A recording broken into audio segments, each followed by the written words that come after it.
Të kemi sjell një dhuratë si shenjë falënderimi për ndihmën tënde. Je e para që e merr dhuratën nga Al Telekom për vitin 2020.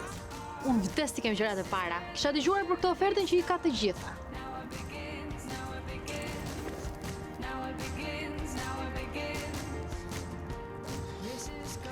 Këtë herë i ke të gjitha.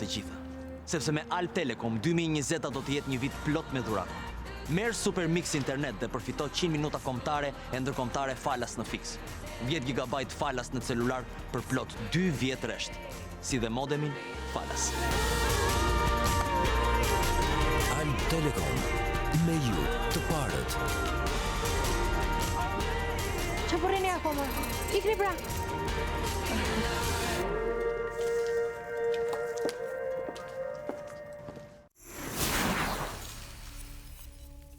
Mirëmbrëma dhe mirë se vini në Real Story. Rasti pak javë më parë i Alvinit, i voglushit vogël, i cili u shpëtua nga kampet e refugjatëve në Siri, sigurisht ngriti një konkretizoi më tepër një problem për cilin deri atëherë ishte folur vetëm në letër dhe kishte qenë shumë jashtë vëmendjes tonë. Pikërisht pra angazhimin e shqiptarëve në konfliktin në Siri, radikalizimin e tyre, arsyet pse dhe sigurisht situata e luftimeve në Siri, shkatrimi i shtetit islamik atje kanë nxjerrë dhe një problem tjetër, pikërisht kthimin e këtyre xhihadistëve dhe familjarëve, por dhe voglushve që kanë lindur atje në shtëpi.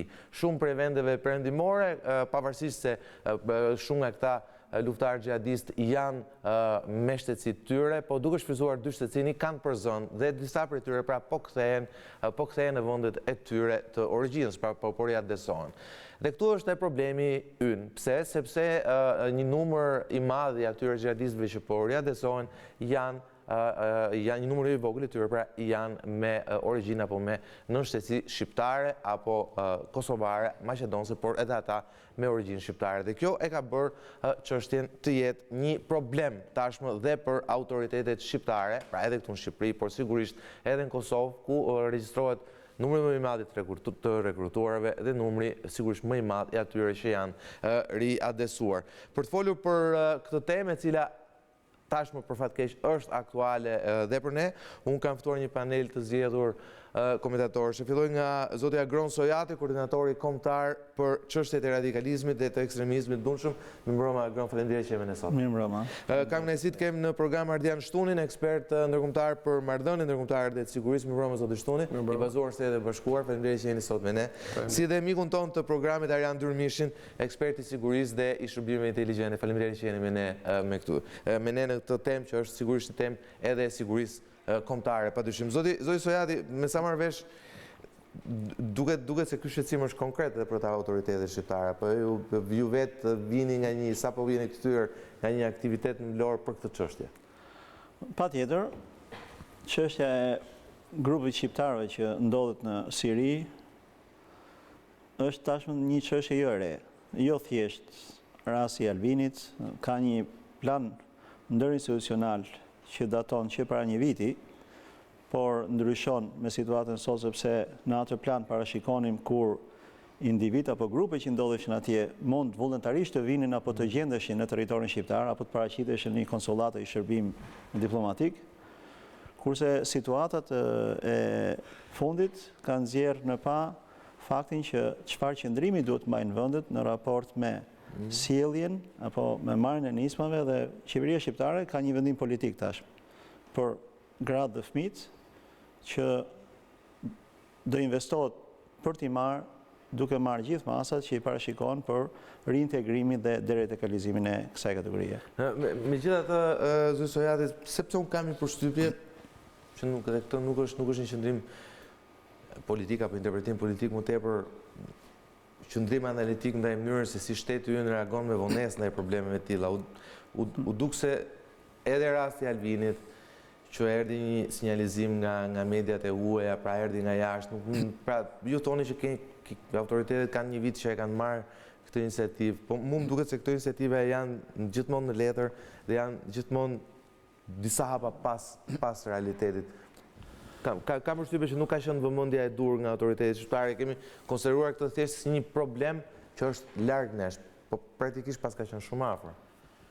Atëherë do të falenderoj për pyetjen sepse më jep mundësinë ta mbush me informacion. Po.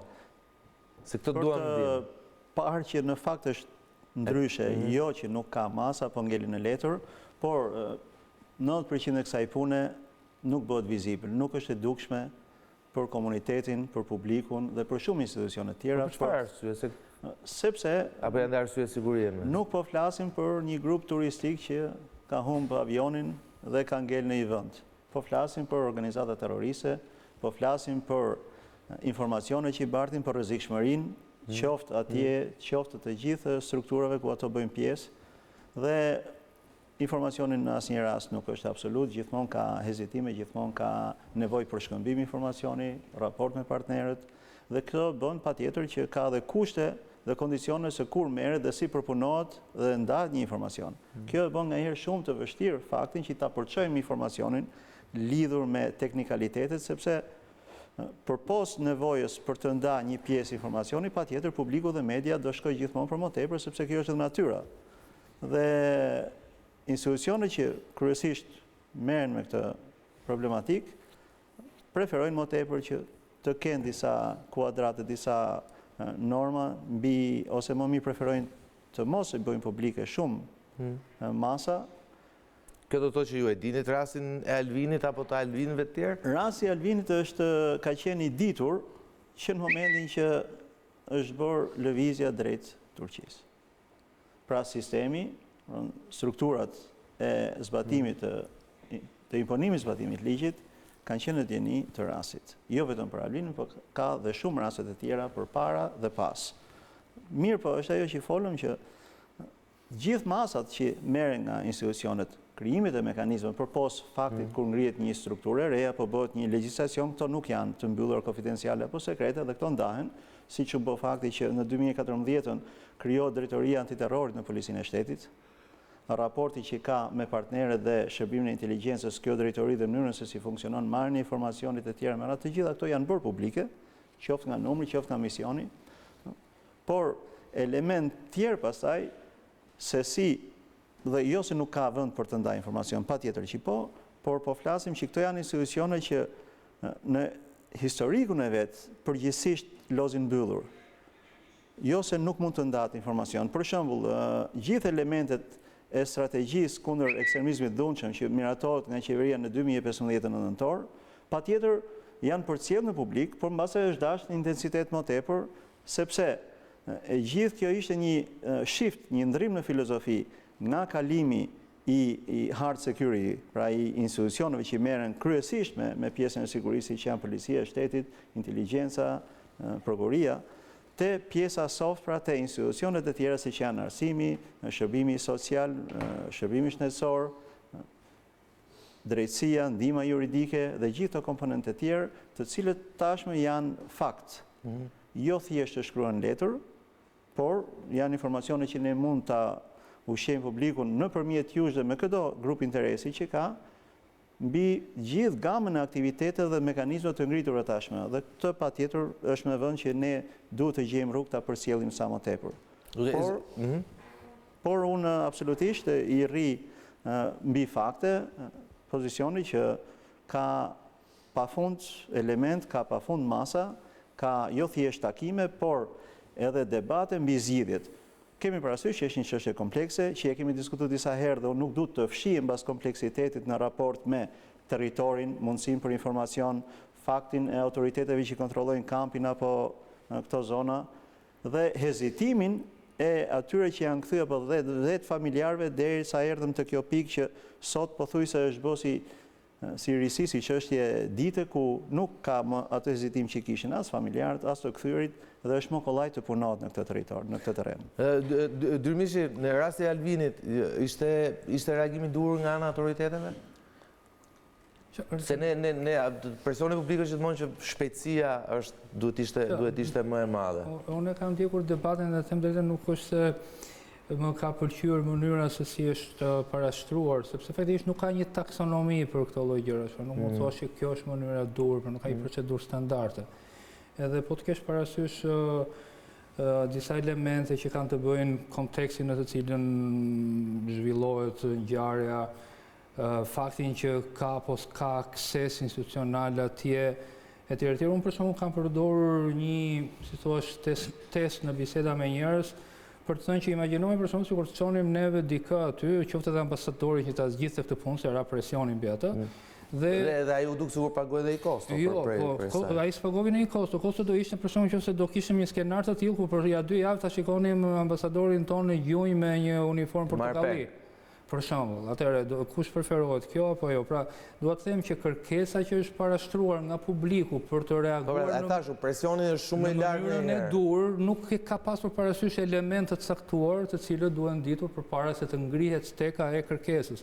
Kështu që thënë këtë, unë mendoj që është bërë ajo që ka qenë e mundur, pra institucionet tona për arsye tradicionale, sepse dihet bëhet fjalë për akses institucional, akses shërbime të caktuara, ne nuk kemi forca të tilla të cilat jenë të servita të kryejnë operacione shpëtimi ose eksfiltrimi ose ekstradimi për shembull vendet huaja, po aq më tepër për shembull ku në vend malor apo në vend fushor apo në shkëtitje etj. Pra ka shumë të specifika të cilat duhet të merren parasysh.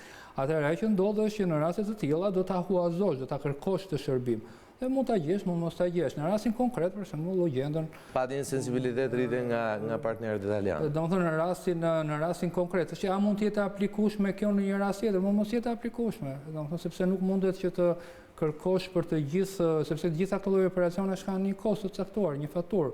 Dhe mund mos jetë i gatshëm dikush, për shembull, se vendet caktuara partnerë, të cilat në një moment caktuar gjenden që të krijojnë këtë lloj dipendence, këtë lloj varësie. Po sepse dihet që kosto kryesore në rastin e që është kosto njerëzor, pra humbje sjetëve dhe kjo është një kosto që asnjë shtet nuk e merr për sipër me kënaqësi. Dhe kostot operacionale dhe kostot politike, se për shembull po të kemi parasysh në këtë rast ka qenë qeveria italiane që ka krijuar shërbimin, por po themi mund të ishin francezët, mund të ishin, dhe këto janë kritikuar si vende dhe politikisht kur kanë kryer operacione të tilla më përpara, sepse është marrë vesh që kanë paguar dhe politika e këtyre vendeve për shembull është që nuk paguhet. Nuk negociohet me terroristët. Që do të thotë që siç e tha dhe Agroni, domethënë ata nuk shkuan atje në një rezort turistik dhe u prish avioni dhe në një farë mënyrë duhet të jesh. Ata kanë shkuar me vullnet në tyre, morën pjesë në një aksion të caktuar në kushtet e dijes për sa i përket asaj që po bënin apo mos dijes, por që duhet të kenë përgjegjësinë e tyre. Dhe në një moment caktuar duhet të ketë një proporcionalitet për atë se çfarë mund të investohet për të situatë duhet të kost efektive raporti. Dhe këtë lloj kost efektiviteti kur unë përmenda pjesën e opinionit publik dhe politikës, do të thotë që edhe kjo është një kosto, pra mund mos ketë kosto si thua njerëzore dhe humbje, por mund të ketë kosto politike se në një moment caktuar qeveria italiane apo një qeveri e një vendi tjetër që mund përfshihet mund të gjendet nën presion publik se ka bërë një gjë që duhet ta bënte dhe ka bërë për hir të partneritetit. Dhe them që ky është një element, po mund edhe ka shumë elemente të tjera kur kanalizohen këto lloj operacionesh dhe pastaj nga cilat varet rezultati ose drejtimi që merr zgjidhja. Që mendoj që dhe diskutimi më mbrapa që tashti siç u bë me këtë le të bëhet dhe me të fëmijët e tjerë përsëri më duket pak populist, të them të drejtën. Po populist dhe e komplikuar apo jo shtuni duke pasur parasysh edhe shifra të cilat nuk janë të vogla, po dhe historitë të cilat janë komplekse, për të fjalë për xhihadistë nuk bëhet fjalë thjesht për kthimin e tyre, po bëhet fjalë për rehabilitimin e tyre, bëhet fjalë për fëmijë që kanë shkuar foshnja dhe pas shumë vitesh atje kanë kapur armët, pra dhe por janë akoma në moshë të mjedhur, bëhet fjalë për fëmijë që kanë lindur atje, bëhet fjalë për gra, pra problemi është shumë kompleks apo jo. Shifrat janë shqetësuese. Ju në studimin tuaj që keni botuar pak muaj më parë, i keni nxjerrë këto shifra. Që i referohen mesit, mos gaboj të vitit 2019. Sakt. Është çështje shumë komplekse, në radhë parë dhe shpesh flitet në mënyrë sipërfaqësore, sikur problemi i luftarëve tuaj dhe i familjarëve tyre të ishte esenca, e nuk është esenca, është vetëm një manifestim i problemit, është vetëm një simptom, problemi është shumë i madh dhe unë kam pak frikë, metaforikisht, se nuk është bërë punë e duhur për ta nxjerrë në sipërfaqe dimensionin real të problemit dhe shkaqet që kanë çuar deri te ky fenomen. Dhe nuk po flas vetëm për Shqipërinë, po flas nëse neve fokusohemi në rajonin e Ballkanit, kanë shkuar në Siri dhe në Irak për t'u bashkuar kryesisht organizatave terroriste 1070 individ. Ky është numri pa precedent. Është një lëvizje e madhe popullsisë për një kohë shumë të vogël. Dhe 2/3 e këtyre individëve janë etnik shqiptar. Do më thënë janë kryesisht nga Kosova, pastaj Maqedonia, pastaj nga Shqipëria, që ka numrin relativisht më të vogël në krahasim me dy shtetet tjera ku shqiptarët janë komponent shtetformues. Në Kosovë është. Por unë doja të... Po mëse kuptoj edhe se kjo është shumë interesante në studimin tuaj që lexova që shqiptarët kanë njësinë e vetme etnike që operon në Siri, pra kanë themi mini ushtrinë e tyre, pra nga komanduesit e deri poshtë që funksionon pra si një strukturë etnike, pra gjithë janë pothuajse të gjithë mbledhur bashkë në një repart ushtarak. Më thoj sa apo jo. Domethënë kanë një njësi ushtarake e cila është e strukturuar që nga majët leadershipit që merr vendime strategjike dhe luftarët. Dhe jo vetëm kaq, po ai komandanti i cili është nga Maqedonia e Veriut është edhe drejtori i Akademisë Ushtarake që aktualisht operon në zonën e Idlibit, por këta nuk janë duke luftuar me shtetin islamik, që t'jemi të qartë, sepse këto janë një pjesë e një strukture të hapur me Al-Qaedën apo jo? Po, Hayat Tahrir al-Sham është një konglomerat milicish ose do të thënë këta i quajnë grupacione luftarake, të cilët kanë qenë deri vonë të afiliuara me zyrtarisht me Al-Qaedën, pastaj më mbrapa bën një tërheqje strategjike për të mos u drejt për drejt për të mos u identifikuar me ta, po aktualisht janë aktiv në zonën e Idlibit në pjesën veri perëndimore. Doja të edhe një gjë tjetër në lidhje me problemin.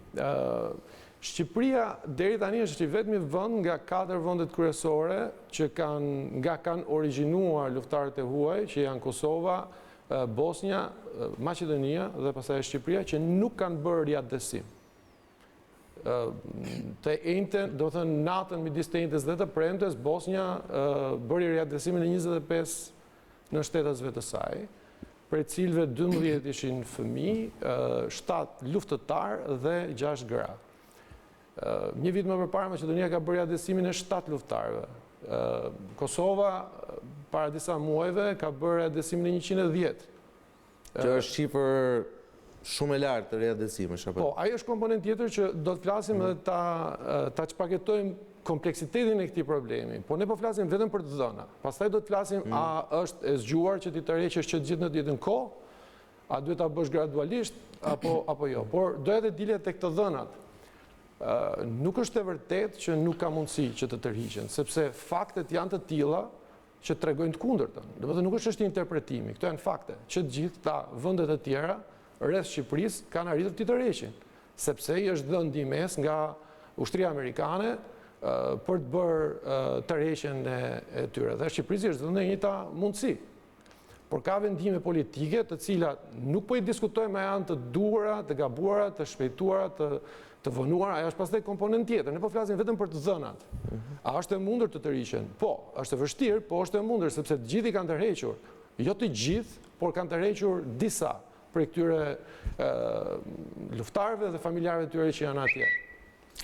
Është edhe një gjë tjetër për sa i përket ndarjes informacionit. Ka mënyra të ndryshme për t'u qasur informimit publik sa i përket këtij problemi që është jashtëzakonisht ndjeshëm. Por, për shembull, në rastin e Bosnjës, Bosnja e ka komunikuar për muaj me radhë që po mundohet të tërheqë qytetarët e saj, ka parashtruar pjesë të planit se si mendonte që ta bënte këtë gjë, sa individu të tërhiqte. Pra është vendim, nuk është se është diçka e ndarë me thikë që nuk mund të komunikosh sepse është çështje sensitive. Përkundrazi, momentin që komunikohet me publikun më shpesh, më qartë, me numra, me statistika dhe me plane konkrete, nuk i lihet vend spekulantëve për ta zënë atë vend edhe për të ngatruar dhe për të abuzuar dhe për të ngatruar opinionin publik me gjëra që duket sikur secili është ekspert dhe ka një ide për këtë. Domethënë është çështje shumë komplekse. Me gjë zëri, pyetja e parë që mund të bëj një shikues tjetër është pse këta luftëtar, terroristë, xhihadit. Okej, pse te familja është çështje humanizmi. Po pse këta duhet kthehen në vendet e tyre?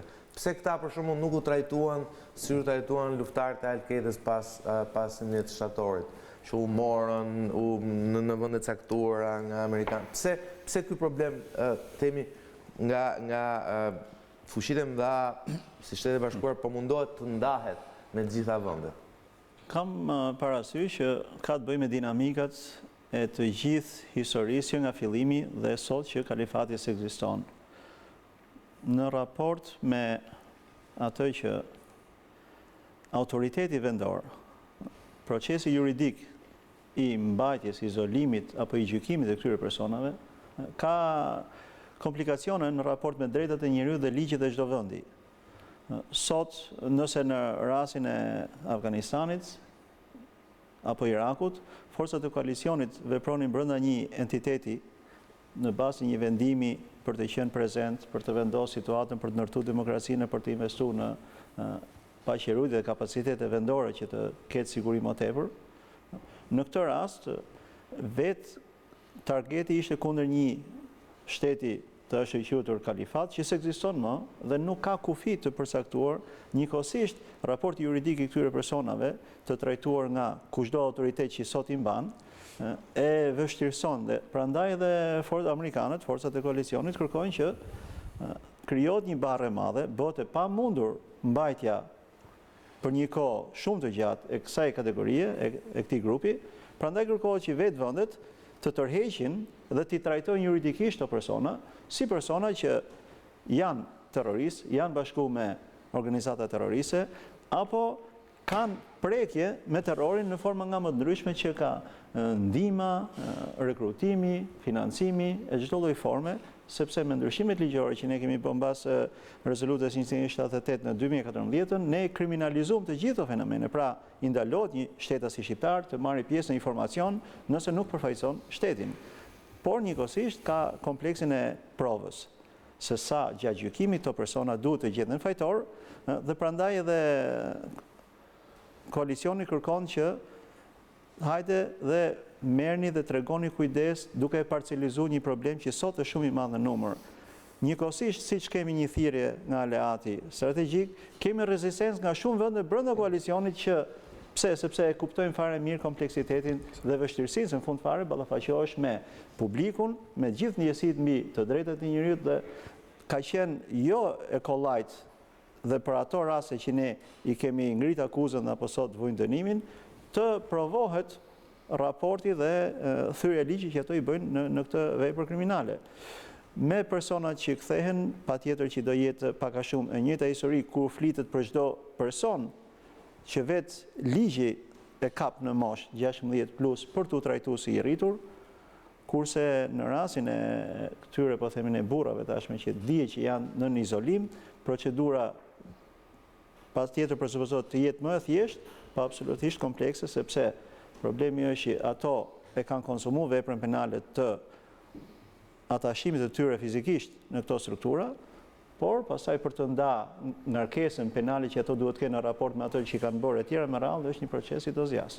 Po pse Shqipëria nuk e ka nisur akoma këtë proces temi të marrjes? Absolutisht, Shqipëria ka qenë në të njëjtën agjendë si gjitha vendet. Në gjithë respektin e zotit... Kosova është 110 riadresuar dhe ne jemi akoma këtë shifrat. Absolutisht, në gjithë respektin e referencave që dha zoti Shtuni, kur punon brenda aparatit qeverisës, raportin me rastin, me fenomenin dhe me partnerët, e shikon nga i këndvështrim tjetër. Pra jo mos i një studius nga jashtë, dhe ne kemi qenë në takime, kemi qenë në tryeza, kemi qenë në komunikime të vazhdueshme, por pastaj sepse i jepet prioritet për shembull Kosovës krahasuar me një vendi tjetër, atë pastaj ka çështje që duhet pyesim atë tjetrin që ja jep rastin më shpejt Kosovës për çështje nga më të ndryshmet. Por ajo që ne kemi biseduar dhe është rënë dakord, është që ne kemi gjithë kapacitetet dhe gjithë institucionet tashme janë të përgatitura për t'i dhënë vëmendjen në propocion, siç foli edhe zoti Dyrmishi, në të gjithë diapazonin që ka ky fenomen. Pra, jo thjesht për të plotësuar komponentin humanitar, por dhe juridikisht të gjithë institucionet ndrojnë informacion dhe janë gati që ta procesojnë të gjithë këtë pjesë. Por në fund fare duhet të kemi parasysh që kjo lidhet me sigurinë e Shqipërisë, me sigurinë e qytetarëve, prandaj dhe nuk ka nxitim. Pra, qeveria nuk që rasti i Albinit, siç e thash, por që rasti i Kosovës në prill që erdhën 110 persona dhe në Shqipëri tashmë ne do ta kishim këtë si realitet. Nëse nuk do kishte ndodhur tërmeti. Tjetër, patjetër ne nuk ishim para Kosovës në agjendë. Dhe këtë e di shumë mirë, por fakti thash që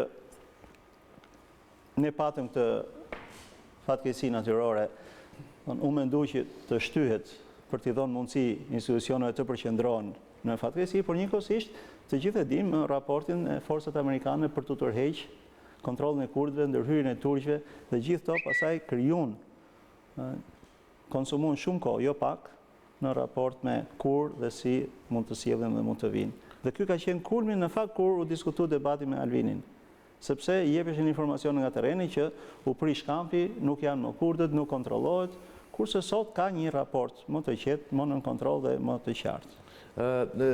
Dyrmishi, pse është kompleks procesi i kthimit të xhihadistëve në Shqipëri? Për te arsyes që normal njerëzit mund të thonë, që njerëzit e ndjejnë direkt, këta janë terroristë, vinë këtu, mund të jenë rrezik edhe për ne. Është kompleks në radhë të parë, po i marrim sikur ata janë një paket që janë një vend të rrezikshëm, për shembull, kur thonë pa një çantë diku dhe dërgohet një robot për ta ekzaminuar. Për kuptimin, problemi i parë është logjistik, pra nuk mund të shkosh ti marrësh këta njerëz dhe ti sjellësh fizikisht nga një vend i cili kërkon si thua mjet për ta kryer këtë. Ta zëm se nuk ka asnjë vështirësi tjetër. Pra do të thotë që i bie që të shkosh në një vend të tretë, që është i kontrolluar nga forca cilat nuk kanë jurisdiksion ndërkombëtar të kaotike, që ka risk. Dhe këtë gjë mund ta bëjnë vetëm si thua struktura të specializuara që ne nuk pra dalim te rasti i Albinit, pra tek thjesht modaliteti marrjes është i vështirë vetvete si proces.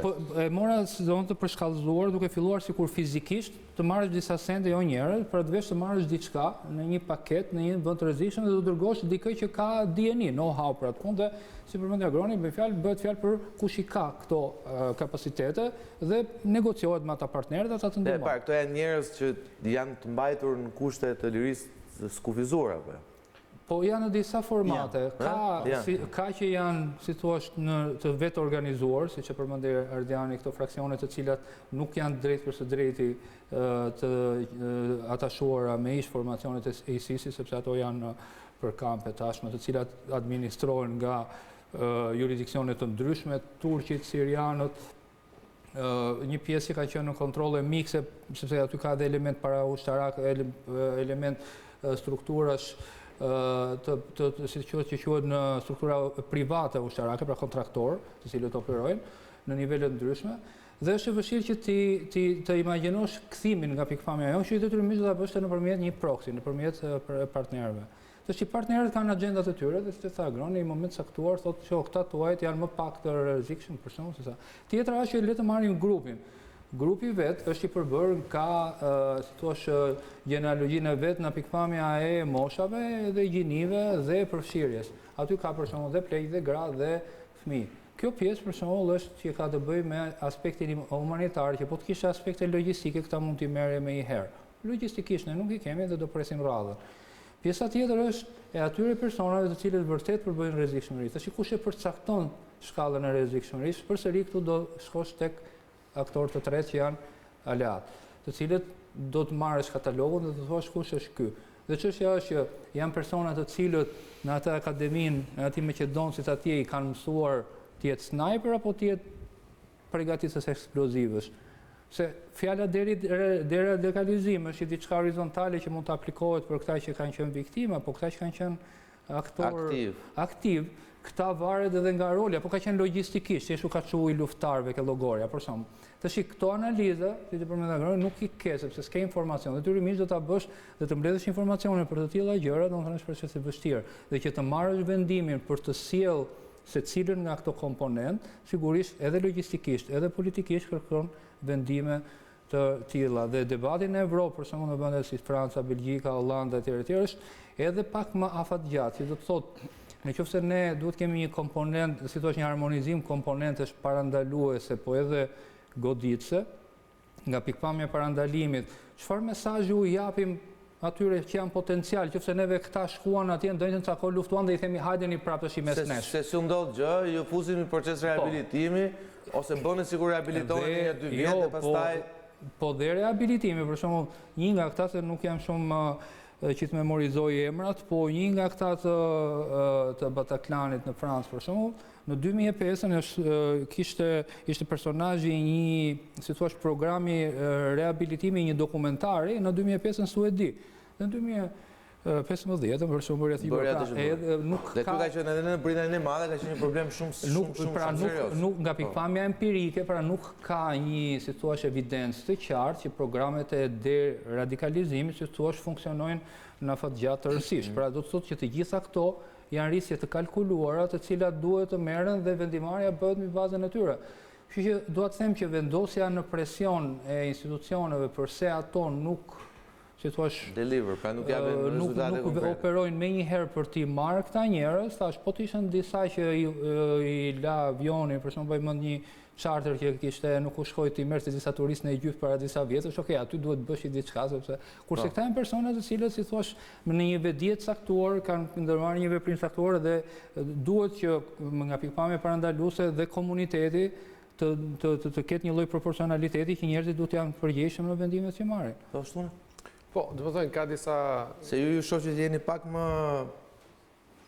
ju mendoni që duhet kishim pasur rezultate më konkrete. Mendoj që po, sepse për arsye strategjike, sa më tepër do të rinë ata që janë nëpër kampin e Al-Holit, kampi kryesor ku mbahen gratë dhe fëmijët, sa më tepër do të rinë aty, aq më tepër do të radikalizohen, aq më tepër do të kenë mlef, aq më tepër do të mbledhin qelbin e ideologjisë dhe do të ta sjellin këtu se dikur do vinë.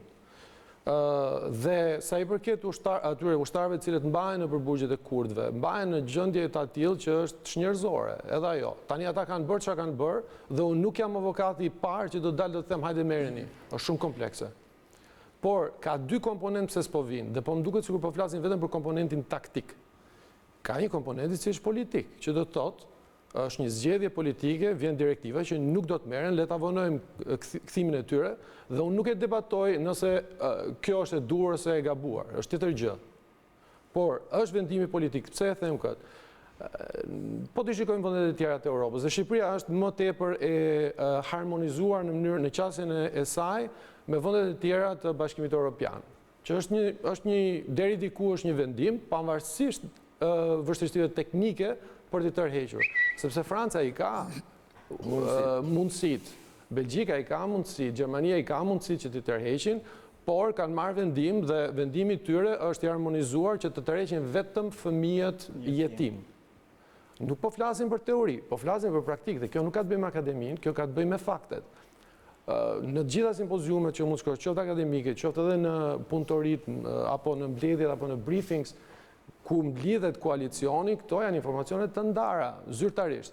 Pra, po, Shqipëria ka resurse modeste sa I përket aftësisë për t'i tërhequr, po ashtu për t'i procesuar, po është edhe vendimi politik, po rehabilitimi, pastaj ne duhet flasim më specifikisht pse është absolutisht shumë kompleks, sidomos në vende si ato të Ballkanit që kanë resurse, logjistik dhe ekspertizë shumë të limituar sa I përket një fenomeni I cili relativisht është I ri për këtë rajon.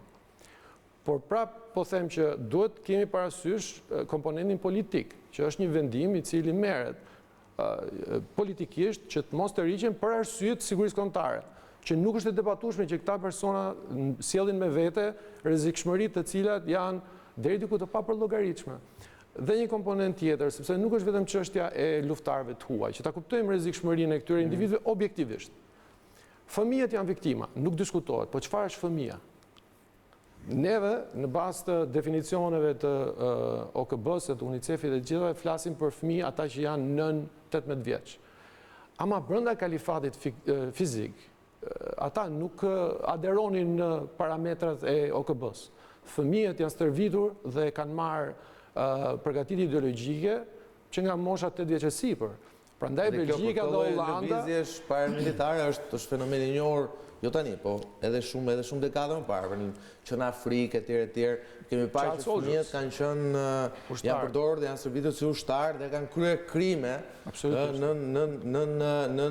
nën frymëzimet dhe ideologjinë e të rriturve apo jo. Dhe ky absolutisht, dhe ky sidomos ta çaktivizosh mendjen terroriste tek një fëmijë, duhet shumë më tepër punë dhe kohë dhe resurse të përgatitura, jo kështu domethënë amatore ose problematike domethënë të tipit që po mirë kur të vinë do të shohim se çfarë do bëjmë, se duhet të ketë një plan. Dhe gratë po ashtu. Dëgjohet shpesh që thonë jo po këto gratë janë të gënjyra, jo po nuk është e vërtetë që janë të gënjyra, jo të gjitha dhe nuk mund të futen gjithë në një kallëp. Sepse po ti ndjekësh në mediat sociale ose po ti ndiqi edhe ato që dalin tani dhe thonë na mori burri me zor, u nisëm për në Turqi, po dolëm Siri. Tani, le të bëhemi serios. Ka dhe tjerë, Bejusha e Zezë, kanë radikalizuar, rekrutuar në Ereja mënyrë britanike aktive. që ishte pas aksioneve terroriste dhe në Kenya në vitin e kaluar. Pra padyshim ka dhe raste temi që do të thotë që nuk bëhet fjalë për njerëz të gënjur, por bëhet fjalë për njerëz që janë aktiv dhe të bindur në zgjedhjet e tyre. Saktë, që do të thotë që dimensioni real i problemit dhe rrezikshmëria sociale dhe rreziku në aspektin e sigurisë kombëtare është më i madh se luftarët e huaj në vetvete apo burrat e moshës ushtarake. Do t'i shikojmë dhe këto dhe unë për këtë e kuptoj atë domethënë reluktancën ose mungesën. Kjo është shumë legjitime, të flasim të drejtën. Por politikisht ka dhe një vendim që të mos të rishen. Po vetëm që të jap fjalën Agronit, ju mendoni që është më mirë t'i marrim shpejt se sa vonë? Unë mendoj që fëmijët duhet prioritizohen dhe duhet të merren gradualisht dhe mos lihen aty, për arsye se familjarët me cilët ata kanë ikur, ose është një numër i madh, qindra fëmijë nga Ballkani kanë lindur atje. Ata do jenë kontingjenti i ardhshëm. Kjo ka qenë strategjia e kalifatit. Kalifati ka qenë protoshtet, ka qenë një strategji tjetër. Nuk është organizatë terroriste ISIS-i, në esencë, është shumë më tepër se aq. Dhe është organizata terroriste, nëse doni ta definojmë në atë mënyrë, që ka fondet më të mëdha historikisht që ka pas ndonjëherë akses në një organizatë e tillë. Kanë pas sistemin e tyre bankare, absolutisht, taksat, mbledhjen e taksave, shpërndarjen. Dhe gratë që i kanë thirrur, nuk e kanë thirrur sot e kësaj dite, ke diku 68.000 gra dhe fëmijë në Al-Hol, kampin kryesor që menaxhohet nga kurdët. Prej cilëve 11.000 janë gra dhe fëmijë të huaj. Dhe diku 20% e grave kur u futën atje, që u dolën nga bastioni i fundit i ISIS-it, ishin shtatzënë. Kështu që edhe atje ato po vazhdojnë të lindin.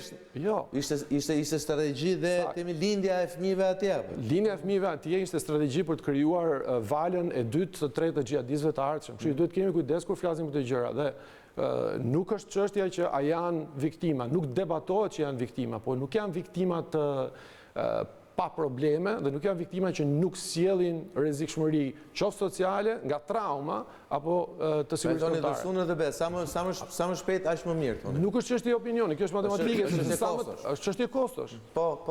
Do doja të shtoja diçka në logjikën e faktit, ka vendim, s'ka vendim, se fakti që unë them ka vendim, kryeministri ka thënë disa herë ka vendim dhe ka dokumenta që mund të shifen që datojnë herët mbi këto vendime dhe plane që kanë ministrit, besoj që është e pavlerë që të hymë në debat.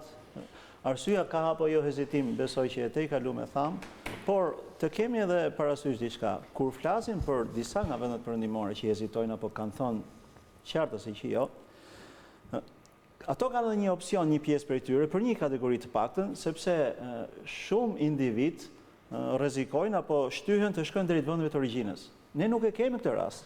Ne e kemi shqiptarë Shqipëri edhe po e erdhën një. E dyta, nëse këto persona do vinë në derën e shtetit tonë, ti nuk ke ku ti çosh, do i marrësh. Dhe e treta, mos harrojmë që shteti turk kërcënoi dhe tha do i liroj.